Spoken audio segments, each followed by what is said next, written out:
Hello， 各位觀眾朋友，大家好，歡迎收看《高高講客播》，我係民主。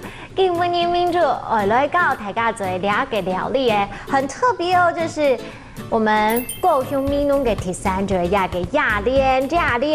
剛一直提到這個亞蓮係高雄民農嘅第三，高雄也是我們今天要學的客家話。高雄客家話就是高雄。盤子很常用到吧？可是你們會講客家話嗎？盤子的客家話就是盤呢。好，就把野蓮放下去炒咯。好，下之後呢，我稍微讓它有一點點水分。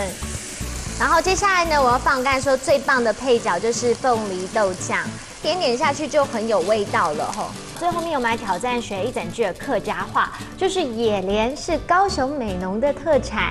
這句客家話呢，就是亞蓮係高雄美濃嘅特產。亞蓮係高雄美濃嘅特產。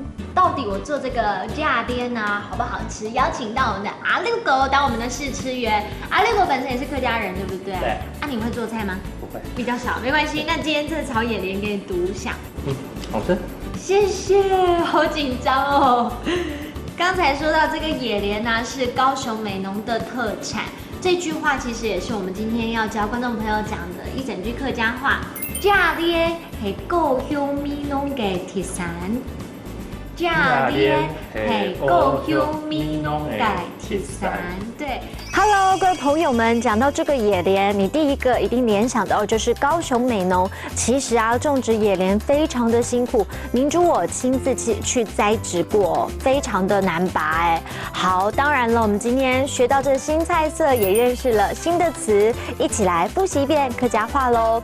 來看到這一個，第一個詞就是高雄，高雄。第二個呢，常用到的就是盤子，盤兒。第三個，我們來學到一整句話，來看這句話就是野蓮是高雄美濃的特產，亞蓮係高雄美濃嘅特產，亞蓮係高雄美濃嘅特產。